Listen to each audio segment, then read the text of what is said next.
কদিন ধরেই শ্রেয়া বারবার বলছিল মা খিচুড়ি করো খিচুড়ি করো। সে গরমের মধ্যে দুফোঁটা বৃষ্টি পড়লেও বলছিল খিচুড়ি করো। আর ও বিশেষ করে ডালিয়ার খিচুড়ি খেতে ভীষণ পছন্দ করে। আমি ওই গরম দেখে খিচুড়ির কথা মুখেও আনছিলাম না, ওকে বারবার চুপ করিয়ে দিচ্ছিলাম।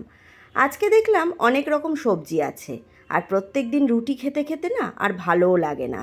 তাই রাতের ডিনারটা যদি একটু অন্যরকম করি তাহলে সবারই একটু ভালো লাগবে। সে কথা ভেবে আজকে ডালিয়ার খিচুড়ি করব, এটাই মনস্থির করেছি। তবে শ্রেয়া কিন্তু ব্যাপারটা জানে না। ও যখন গানের ক্লাস থেকে ফিরে এসে দেখবে আজকে খিচুড়ি হচ্ছে, ও তো ভীষণ আনন্দ পাবে। সবজির মধ্যে দিলাম ঝিঙে, পেঁপে, কুমড়ো, গাজর আর টমেটো। তারপর একটু সয়াবিন সেদ্ধ বসিয়ে দিলাম। ও আবার ডালিয়ার মধ্যে একটু সয়াবিন দিয়ে খেতে ভীষণ পছন্দ করে। ডালিয়াটাকে এক ভাগে নিলাম, আর দু রকম ডাল মানে এক ভাগে নিলাম, হাফ হাফ করে। মুগ আর মুসুর, মুগ ডালটাকে একটু ভেজে নিলাম।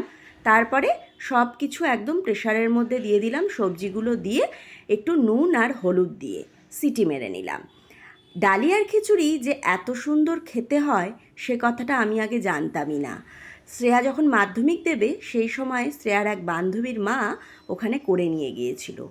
সেই থেকে আমি ডালিয়ার খিচুড়িটা এত ভালোভাবে করতে শিখে গেছি। ওখানে তো সেদ্ধ হয়ে গেছে, কড়াইয়ের মধ্যে পাঁচফোড়ন, শুকনো লঙ্কা, তেজপাতা দিয়ে একটু আদা বাটা আর কাঁচা লঙ্কাও চিড়ে দিলাম, আর সয়াবিনটা দিয়ে দিলাম।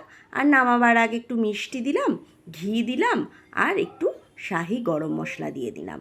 ব্যাস, খিচুড়ি সুন্দর হয়ে গেছে।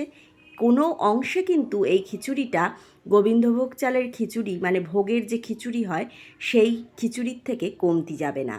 আর সাথে করে নিয়েছি একটু পটল ভাজা লম্বা লম্বা করে, আর খানিক আলু ভাজা।